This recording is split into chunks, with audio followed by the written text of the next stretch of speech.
And as you mentioned just a minute ago, big traffic troubles for you this morning. Yeah, here it is. You won't be able to drive east on I-40, east of Louisiana. Road officials say it's just too dangerous. It's snow-packed and icy. Our News 13's David Romero is live where the interstate is shut down. David, how's it looking out there right now? Elizabeth, the further we get into the morning, the further and more traffic is going to be coming this way, and the further it's backing up. Just a little bit from what we can see on the eastbound lanes of I-40 just before you get to Louisiana. Now that's where it squeezes all down to the far right lane to get everybody off in this area and get them to find an alternative route. You can probably see over my shoulder here the lights of the police car, which is blocking the on-ramp to eastbound I-40. A plow truck has been going through, just went through here, as many have been throughout the morning. Now take a look at some video that we got earlier this morning. It shows what got us into this mess. This is video you're looking at of I-40 near Tramway. You can see where the snow is coming down and it's starting to accumulate on the road. That's a problem that's going to be found east of here. This is why police are trying to divert motorists off this direction of eastbound I-40 and try and discourage any travel out that way before the Department of Transportation can get out there and get the roads plowed, salted, and sanded. Now, of course, we want to mention too that there is a line of semis already backing up in the far right lane of northbound Louisiana just before you get to I-40. That's because those guys are waiting to head out east. Now, this is a good warning for anybody trying to come to this area. Find an alternative route this morning if you can, or actually you should, because this is about as far east as you're going to get on the freeway.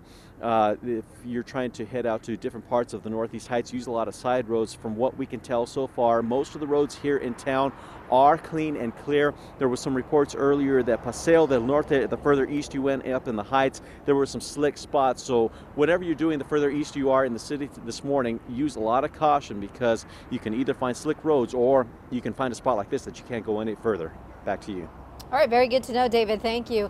Again, you are going to want to give yourself plenty of time to get out this morning as road closures and trouble spots continue to pop up all over the area. And if you want to see why I-40 is shut down now, basically all the way to the Texas border, you've got some great pictures out of Tucumcari. It is a mess out there. Yeah, this is a look at a traffic cam from Tucumcari, and now we're finally starting to see things clear out. But look at this earlier. This was just a couple of hours ago. Look at the snow just piling back up again over and over on the roads as that heavy snow comes down, and then winds gusting to 40 miles an hour really makes for a rough situation when you have the heavy snow involved too. Visibilities can get reduced down to a quarter of a mile or less at times when you have that heavy snow combined with the wind. We're still tracking it out east too, out toward Tucumcari, starting to get a little bit of clearing here, but it's still coming down pretty heavily. The heavier stuff now passing you to the south down toward Clovis, and then you get into Texas and it gets very, very heavy. So it is slowly making its way to the east and out of New Mexico, but it's still leaving behind a big mess.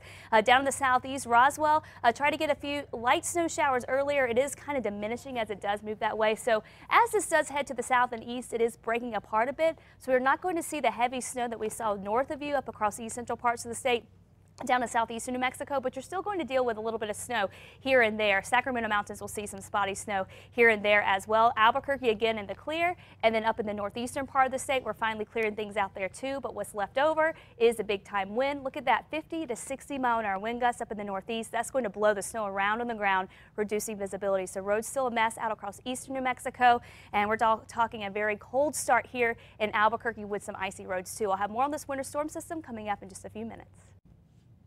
And we'll tell you right here, this is nmroads.com, a live look at the map all over the state. Anything you see in red is closed down right there. It is a lot more than just I-40. Bo Brock is keeping track of all of this and the traffic situation here in Albuquerque. Bo, not a good morning out there. Yeah, that's right. I-40 is shut down basically from Louisiana all the way over to about Cedillo Hill. You're going to find problems actually all the way over to the Texas state line. You're going to want to avoid driving east of the city right now because of the freeway problems out there. If you're heading eastbound on I-40, I strongly recommend you don't, but if you do, exit at San Mateo. That's your best option to get off the freeway without much of a delay, minimal delay there, because as David mentioned, out on the scene, you're going to find traffic being reduced to one lane in the area. I'm Bo Brock, KRQE News 13 Traffic.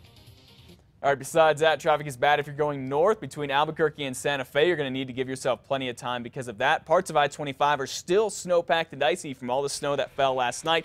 Take a look. This is what the interstate looked like near Cochiti Lake last night. It's where at least one SUV got into a crash. It flipped over on its side and snow just falling, packing on the road. There's a lot of snow there last night, and there's, Kristen mentioned, there's a good chance a lot of that has turned into ice for this morning, so please give yourself plenty of time.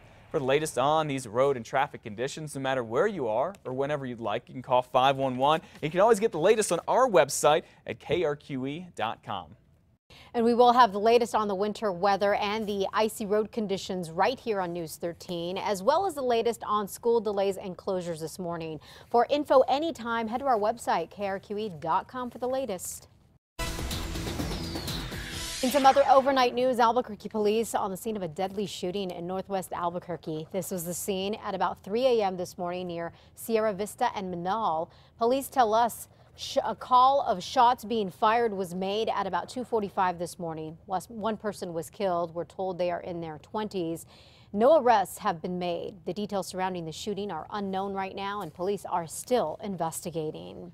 The clock is ticking, and the automatic budget cuts that could happen are expected to hit New Mexico pretty hard. If Congress cannot come up with an agreement before Friday's deadline, federal cuts would slice $6.1 million from education in the state.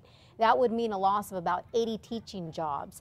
Head Start programs would also take a hit and be eliminated for about 500 children. It's really on the back of the federal government and the state government to say, we believe in the kids in this state, and we're going to make it possible for the teachers to do their jobs. There is also going to be less work-study jobs and less financial aid at state colleges. Also, more than 7,000 civilian employees for the Department of Defense would be furloughed. It's why Kirtland Air Force Base is on a hiring freeze right now. The cuts would also drop funding for job search programs. It would be a loss for thousands still looking for work. Well, here's a bit of good news this morning. Some of the poorest kindergartners here in New Mexico will soon be getting their own savings accounts. This is part of a program from a nonprofit group called Prosperity Works. 1,500 kids in Albuquerque who come from poor families will get $500 put into the account. They won't be able to touch any of that money unless they go to college or they take it and they go invest it somewhere. It's a great little program. It's a big incentive for kids, and the whole idea that they can go invest it too is pretty nice.